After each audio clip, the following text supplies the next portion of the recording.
इतने बड़े सम्मानित व्यक्ति के साथ हूँ। महकी सॉन्ग ये मेरी हिंदी की पहली पुस्तक है और इसमें मैंने जो छोटी छोटी लघु कथाएँ संकलित की है वो वक्त के ऊपर है। ज़िंदगी में बहुत समय ऐसा आता है कि हम बहुत परेशान हो जाते हैं। कई बार ऐसे पल आते हैं कि हम ये सोचते हैं कि पता नहीं शायद इससे बुरा कुछ हो नहीं सकता, लेकिन नहीं, ऐसा नहीं होता, क्योंकि उस पल के लिए बेशक वो बहुत गलत है, लेकिन आगे आने वाले पल के लिए उसमें क्या अच्छा होने वाला है ये कोई नहीं जानता, क्योंकि वक्त कब कहाँ कौन सी करवट ले ये कोई नहीं जानता। इसलिए उम्मीद का दामन कभी नहीं छोड़ना चाहिए और इसी सोच को लेकर मैंने अपनी ये पुस्तक लिखी है जिसमें सकारात्मक सोच ली है कि कभी हिम्मत नहीं हारना।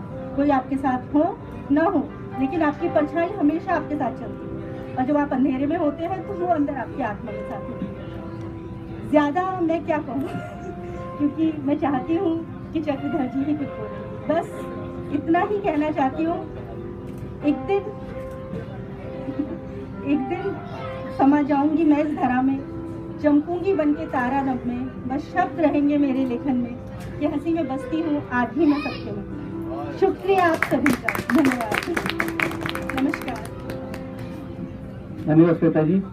अब सबसे पहले माननीय अशोक जी से आग्रह की इस पुस्तक का लोकार्पण करें। महकी सॉन्ग।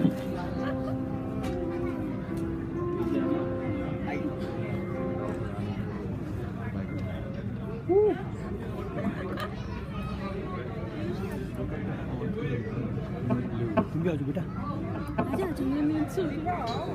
आजा आजा गो। एक किताब दे जिसमें एक ही सॉन्ग बोलिए बताइए।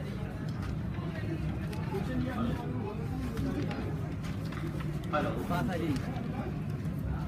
साहित्य अकादमी का प्रोग्राम साहित्य मंच के अंतर्गत आदिवासी लेखन अध्यक्षता एंड शांत नायक, प्रतिभागी श्याम चंद्र टूडू, जगमोहिनी बिरुड़ी, उत्पल देव शर्मा, उदय ज्योति चकमा, गंगा मोहन मिली, विश्राम वाल्वी।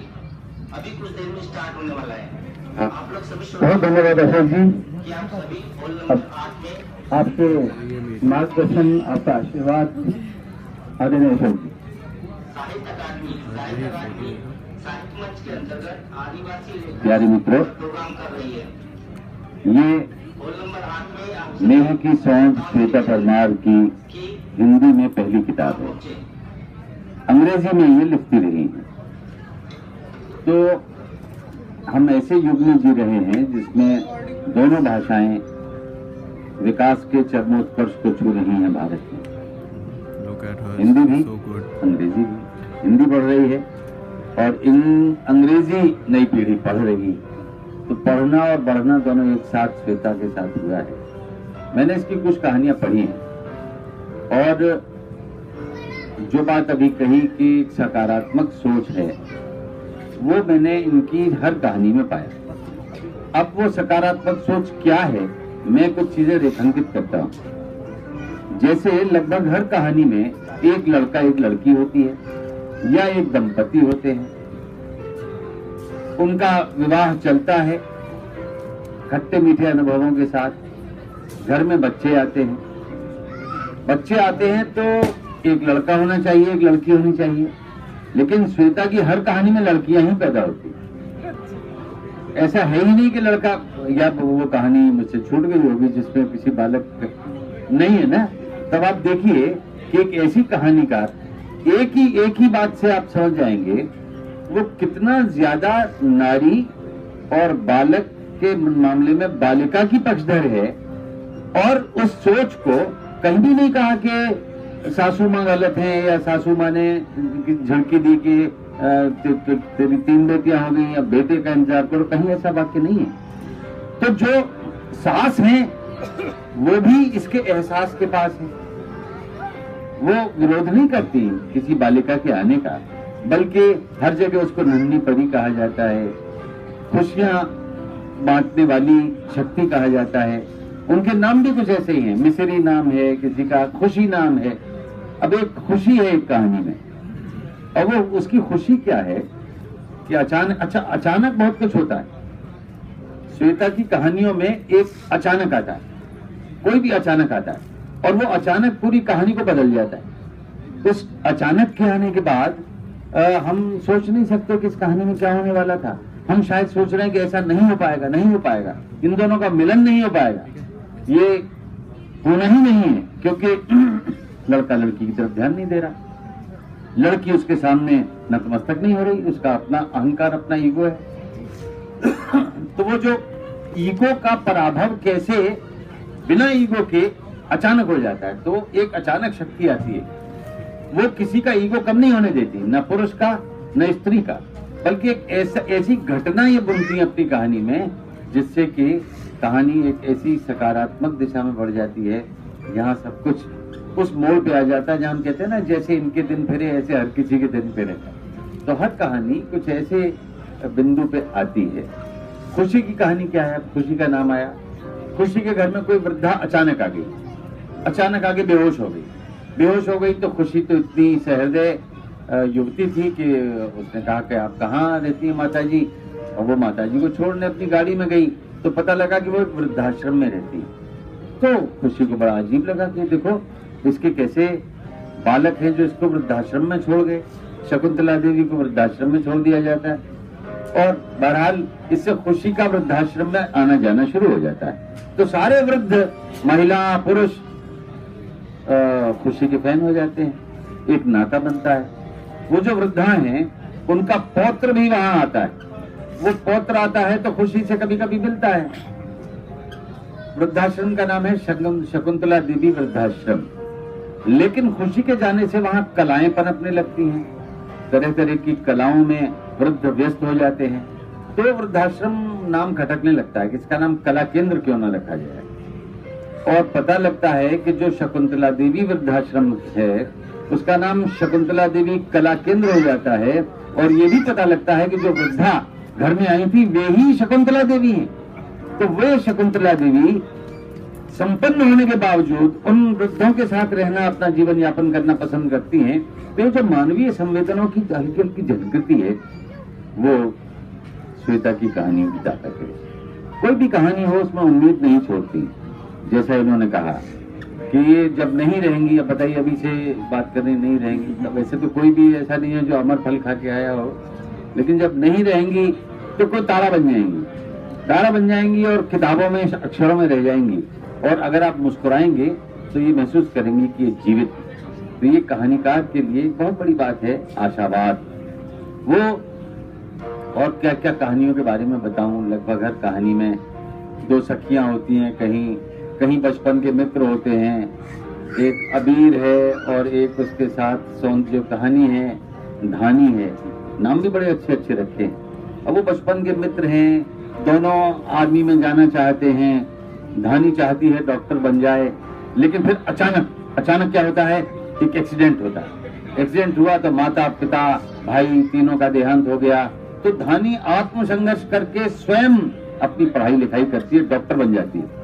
और वो जो अबीर बचपन का मित्र था वो कोई लेफ्टिनेंट बन जाता है आर्मी में, विमान दुर्घटना में आहत होता है, ये डॉक्टर है। और फिर अचानक अबीर की मुलाकात खुशी से होती है।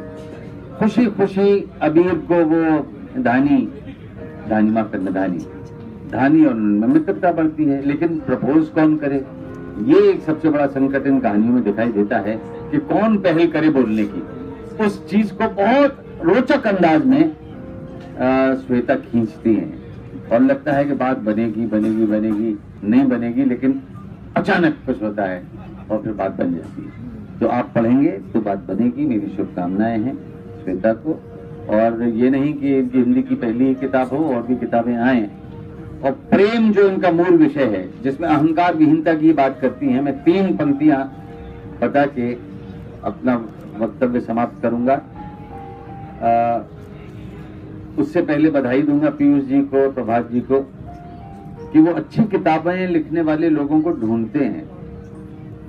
मैंने इससे पहले भी एक किताब का लोकार्पण हुआ, वो भी व्यंग्य की बहुत अच्छी किताब थी, और ये कहानियों का है। तो अच्छा प्रकाशक अगर पुस्तक को मिल जाए तो पुस्तक धन्य हो जाती है, और लेखक के आगे बढ़ने की संभावनाओं के द्वार खुल जाते हैं।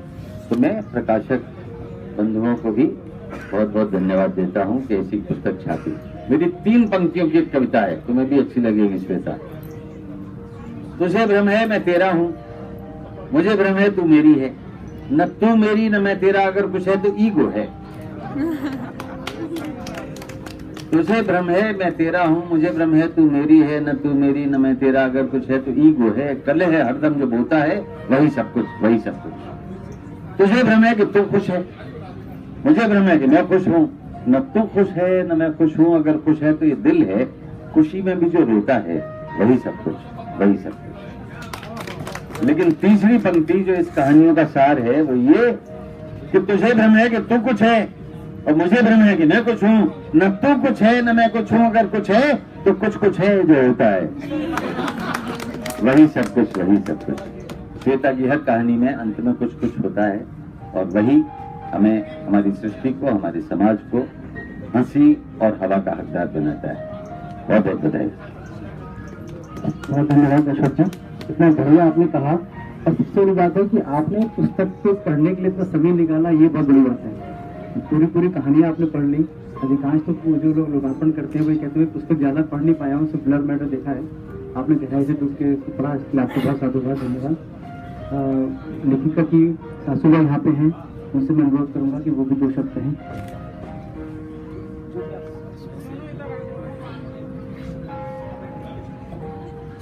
नमस्कार जी, आप सब लोगों को मेरा नमस्कार। और मैं तो यही चाहती हूँ कि हमारे बच्चे बढ़ते रहें, कामयाब होते रहें। हर माँ बाप अपना यही चाहता है, बच्चों की कामयाबी मिले। माता जी के पहले लोग हैं और श्वेता जी की माता जी भी यहाँ पे हैं, उनसे अनुरोध है कि वो भी 2 शब्द कहें।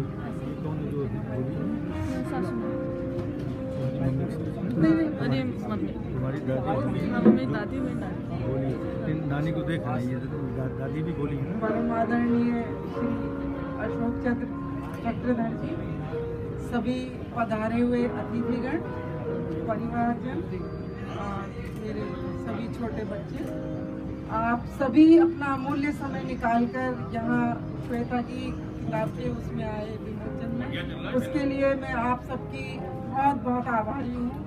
श्री चक्रधर जी ने इतना अमूल्य समय निकालकर बच्ची को अपना शुभाशीष दिया और उसे मार्ग प्रशस्त किया, उसके लिए मैं तहे दिल से आपके आभारी हूँ। और मैं ये आशा करती हूँ सर कि आप इसको समय समय पर अपना आशीष देते हुए इसको रास्ता बताते रहें, तो मैं आपकी सदा आभारी रहूँगी। और इसमें इसके परिवारजनों के लिए भी मैं बहुत बहुत आभारी हूँ कि उन्होंने इसको सम और विषम सभी परिस्थितियों में इसका साथ दिया और इसे आगे बढ़ने की प्रेरणा दी। मुझे बचपन में बिल्कुल भी नहीं पता था कि इसमें इतनी प्रतिभा है, मुझे बिल्कुल भी नहीं पता था। मैं जॉब करती थी, शायद मेरी गलती थी कि मैंने इसकी तरफ ज़्यादा ध्यान नहीं दिया। शादी भी बहुत जल्दी कर दी इसकी, पर अच्छा है अपने परिवार में खुशी से फले फूले। आप सबका इसको शुभाशीष मिलता रहे, आगे इसका पथ प्रदर्शन होता रहे, यही मैं आप सबसे चाहती हूँ। बहुत बहुत धन्यवाद। बहुत धन्यवाद माता जी, इतनी बढ़िया बात कही आपने। और प्रतिभा तो कहीं ना कहीं अपना रास्ता कभी ना कभी बना ही लेती है। आदरणीय पिताजी से भी अनुरोध है कि वो भी कुछ कहें, शुभाशीष जी देखें। हेलो, मैं बिना किसी भूमिका के सबसे पहले चक्रधर जी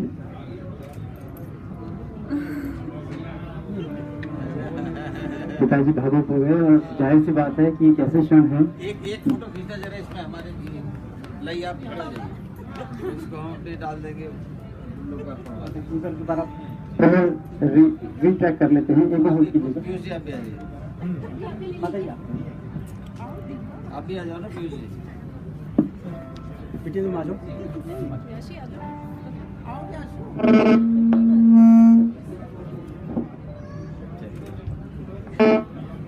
आप सभी ने अपना बहुमूल्य दिया। डॉक्टर अशोक जी का विशेष धन्यवाद कि उन्होंने बहुत कम शॉर्ट नोटिस पे ये पुस्तकें लोकार्पण की और सबसे बड़ी बात है कि पुस्तक को पूरा पढ़ा। माता जी पिताजी पटना से आए हैं, उनकी ट्रेन लेट हो गई थी, इसके बावजूद भी दे कुड मेक इट। और आप सभी लोग आए, हल्का सा जलपान है तो ग्रहण करके जाएंगे।